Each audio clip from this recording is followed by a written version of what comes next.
High court ने कुलदीप सेंगर की याचिका को खारिज कर दिया है। 10 साल की सजा सस्पेंड करने की याचिका खारिज कर दी गई है। उन्नाव रेप पीड़िता के पिता की मौत के मामले में याचिका लगाई गई थी, हालांकि याचिका खारिज कर दी गई है। 10 साल की सजा सस्पेंड करने की याचिका खारिज की गई है। पिछले दिनों कुलदीप सेंगर को पहले राहत मिली थी, लेकिन 2 दिन के बाद वापस से उन्हें जेल में ही रहना पड़ेगा, ये आदेश कोर्ट की ओर से दिया गया था। और अब एक बार फिर बता दें आपको कि कुलदीप सेंगर की मुश्किलें बढ़ी हैं। दिल्ली हाईकोर्ट ने कुलदीप सेंगर की याचिका खारिज कर दी है। दिल्ली हाईकोर्ट ने कुलदीप सेंगर की याचिका खारिज की है। 10 साल की सजा को सस्पेंड करने की याचिका को खारिज किया गया है। उन्नाव रेप पीड़िता के पिता की मौत का यह मामला है।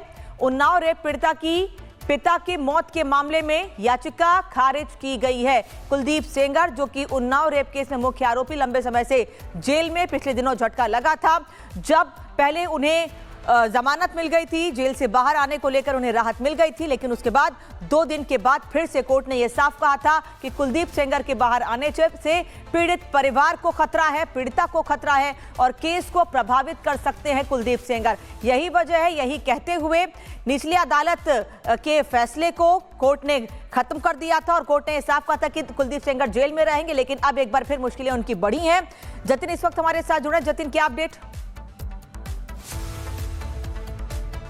बिल्कुल, देखिए, ये मामला दरअसल कस्टोडियल डेथ को लेकर है और इस मामले में निचली अदालत पहले ही मुकेश जो सेंगर हैं उनको सजा दे चुकी है। 10 साल की उनको सजा दी थी। हालांकि इसी सजा को उन्होंने हाईकोर्ट में चैलेंज किया था, ये बोलकर चैलेंज किया था कि इस पूरे मामले में जो सुनवाई है वो अभी भी चल रही है, क्योंकि निचली अदालत के फैसले को, सजा को आप अब उचली अदालत में आप चैलेंज भी कर सकते हैं। तो मुकेश की तरफ से ये जो याचिका लगाई गई थी, लेकिन इस पर दिल्ली हाईकोर्ट ने बहुत साफ कहा, क्योंकि इन्फ्लुएंसिव आदमी है और अगर ट्रायल जो कि इस पूरे मामले का चल भी रहा है, सबूतों को नुकसान पहुंचाया जा सकता है, इस केस को नुकसान पहुंचाया जा सकता है। और यही कारण है कि इनकी याचिका को जो दिल्ली हाईकोर्ट है उन्होंने पूरे तरीके से खारिज कर दिया। आपको बता दें कि कस्टोडियल डेथ मामले में ये जो सजा मिली थी 10 साल की, उसको लेकर चैलेंज जो है वो किया गया था। दरअसल मुकेश की तरफ से याचिका लगाई गई थी कि ट्रायल बहुत लंबा चल रहा है और ट्रायल जब लंबा चल रहा है तो एक ग्राउंड इसमें जो हमारे कानून की तरफ से होता है कि आप उसमें बेल अप्लाई कर सकते हैं, जेल में रहने की उनको जरूरत नहीं है। इसी मंशा से ही याचिका दिल्ली हाईकोर्ट में लगाई गई थी, लेकिन हाईकोर्ट ने जब इनकी दलीलें सुनी, हाईकोर्ट कन्विंस नहीं हुआ। यही कारण है कि उनकी याचिका को पूरे तरीके से खारिज किया गया। हालांकि डिफेंड करते हुए वकीलों ने यह भी बोला कि काफी इन्फ्लुएंसिव है, अगर ये जेल से बाहर आते हैं तो कहीं ना कहीं इस केस को प्रभाव डाल सकते हैं। और निचली अदालत में जिस तरीके के ग्राउंड रखे गए थे, उन्हीं ग्राउंड्स के आधार पर इनको 10 साल की सजा हुई थी और उसी को देखते हुए इस पूरे मामले में अब जब दिल्ली हाईकोर्ट ने खारिज किया तो कहीं ना कहीं झटका बिल्कुल लगेगा। लेकिन दर्शकों को यह समझना होगा कि इसी दिल्ली हाईकोर्ट ने रेप मामले में जो राहत है वो दी थी, लेकिन आज जो सुनवाई हुई थी वो कस्टोडियल डेथ मामले में हुई थी और कस्टोडियल डेथ के मामले में ही 10 साल की सजा जो मुकेश है उनको दी गई थी। हालांकि कोर्ट कन्विंस नहीं हुआ और यही कारण है कि राहत उनको नहीं मिली है। तो ये बिल्कुल क्लियर है कि 10 साल की सजा निचली अदालत ने मुकेश को दी है और उसी के चलते उन्हें कोर्ट अभी जो जेल है उसमें साफ तौर पर रहना पड़ेगा। लेकिन ग्राउंड उनका बहुत क्लियर था, उन्होंने कानून को जो लूप होल्स कह लीजिए या जो अधिकार है किसी के, उसका उठाने का फायदा लिया। उनका साफ तौर पर यह कहना था क्योंकि निचली अदालत के फैसले को उन्होंने हाईकोर्ट में चैलेंज किया है और उस बिना पर अभी ट्रायल चल रहा है। ट्रायल बहुत लंबा चल रहा है, जो कि ट्रायल लंबा चल रहा है इस कारण से उनको बेल जो है वो दी जानी चाहिए, जो सजा है उसको सस्पेंड कर देना चाहिए। इस टर्म का उन्होंने इस्तेमाल किया था और याचिका लगाई थी। कोर्ट इस बात से कन्विंस नहीं हुआ और डिफेंड ने बिल्कुल ये साफ तौर पर कहा कि केस काफी महत्वपूर्ण है, प्रभावशाली आदमी है, सबूतों के साथ छेड़खानी हो सकती है। निचली अदालत में जो ट्रायल चला उसके बारे में कोर्ट को अवगत कराया गया, जिसके बाद दिल्ली हाईकोर्ट ने बहुत क्लियर कह दिया कि किसी तरीके की जो राहत है वो नहीं मिल सकती। जो याचिका मुकेश की तरफ से लगाई गई थी उसको दिल्ली हाईकोर्ट ने पूरे तरीके से खारिज कर दिया। जी ठीक है, धन्यवाद जतिन आपका इस पूरी जानकारी के लिए। बड़ी खबर आ रही है, दिल्ली हाईकोर्ट ने कुलदीप सेंगर की याचिका को खारिज कर दिया है। 10 साल की सजा सस्पेंड करने की याचिका खारिज कर दी गई है। उन्नाव रेप पीड़िता के पिता की मौत के मामले में याचिका लगाई गई थी, हालांकि याचिका खारिज कर दी गई है। 10 साल की सजा सस्पेंड करने की याचिका खारिज की गई है। पिछले दिनों कुलदीप सेंगर को पहले राहत मिली थी, लेकिन 2 दिन के बाद वापस से उन्हें जेल में ही रहना पड़ेगा, ये आदेश कोर्ट की ओर से दिया गया था। और अब एक बार फिर बता दें आपको कि कुलदीप सेंगर की मुश्किलें बढ़ी हैं। दिल्ली हाईकोर्ट ने कुलदीप सेंगर की याचिका खारिज कर दी है। दिल्ली हाईकोर्ट ने कुलदीप सेंगर की याचिका खारिज की है। 10 साल की सजा को सस्पेंड करने की याचिका को खारिज किया गया है। उन्नाव रेप पीड़िता के पिता की मौत का यह मामला है। उन्नाव रेप पीड़िता की पिता की मौत के मामले में याचिका खारिज की गई है। कुलदीप सेंगर, जो कि उन्नाव रेप केस में मुख्य आरोपी, लंबे समय से जेल में, पिछले दिनों झटका लगा था।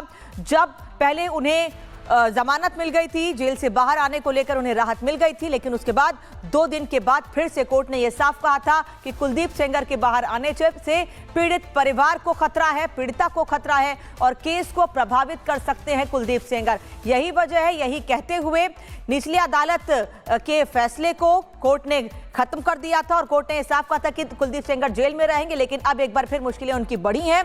जतिन इस वक्त हमारे साथ जुड़े। जतिन, क्या अपडेट? बिल्कुल, देखिए, ये मामला दरअसल कस्टोडियल डेथ को लेकर है और इस मामले में निचली अदालत पहले ही मुकेश जो सेंगर हैं उनको सजा दे चुकी है। 10 साल की उनको सजा दी थी। हालांकि इसी सजा को उन्होंने हाईकोर्ट में चैलेंज किया था। ये बोलकर चैलेंज किया था कि इस पूरे मामले में जो सुनवाई है वो अभी भी चल रही है, क्योंकि निचली अदालत के फैसले को, सजा को आप अब उचली अदालत में आप चैलेंज भी कर सकते हैं। तो मुकेश की तरफ से ये जो याचिका लगाई गई थी, लेकिन इस पर दिल्ली हाईकोर्ट ने बहुत साफ कहा, क्योंकि इन्फ्लुएंसिव आदमी है और अगर ट्रायल जो कि इस पूरे मामले का चल भी रहा है, सबूतों को नुकसान पहुंचाया जा सकता है, इस केस को नुकसान पहुंचाया जा सकता है और यही कारण है कि इनकी याचिका को जो दिल्ली हाईकोर्ट है उन्होंने पूरे तरीके से खारिज कर दिया। आपको बता दें कि कस्टोडियल डेथ मामले में ये जो सजा मिली थी 10 साल की, उसको लेकर चैलेंज जो है वो किया गया था। दरअसल मुकेश की तरफ से याचिका लगाई गई थी कि ट्रायल बहुत लंबा चल रहा है और ट्रायल जब लंबा चल रहा है तो एक ग्राउंड इसमें जो हमारे कानून की तरफ से होता है कि आप उसमें बेल अप्लाई कर सकते हैं, जेल में रहने की उनको जरूरत नहीं है। इसी मंशा से ही याचिका दिल्ली हाईकोर्ट में लगाई गई थी, लेकिन हाईकोर्ट ने जब इनकी दलीलें सुनी, हाईकोर्ट कन्विंस नहीं हुआ।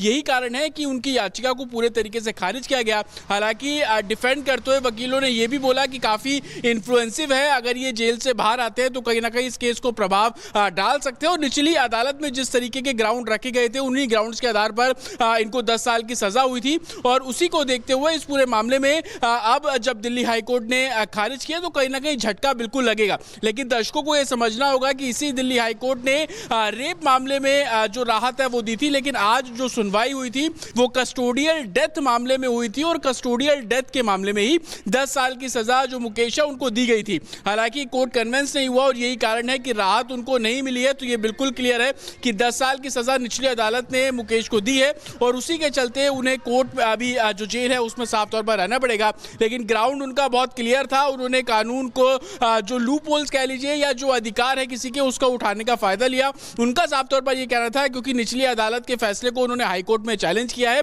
और उस बिना पर अभी ट्रायल चल रहा है। ट्रायल बहुत लंबा चल रहा है, जो कि ट्रायल लंबा चल रहा है इस कारण से उनको बेल जो है वो दी जानी चाहिए, जो सजा है उसको सस्पेंड कर देना चाहिए। इस टर्म का उन्होंने इस्तेमाल किया था और याचिका लगाई थी।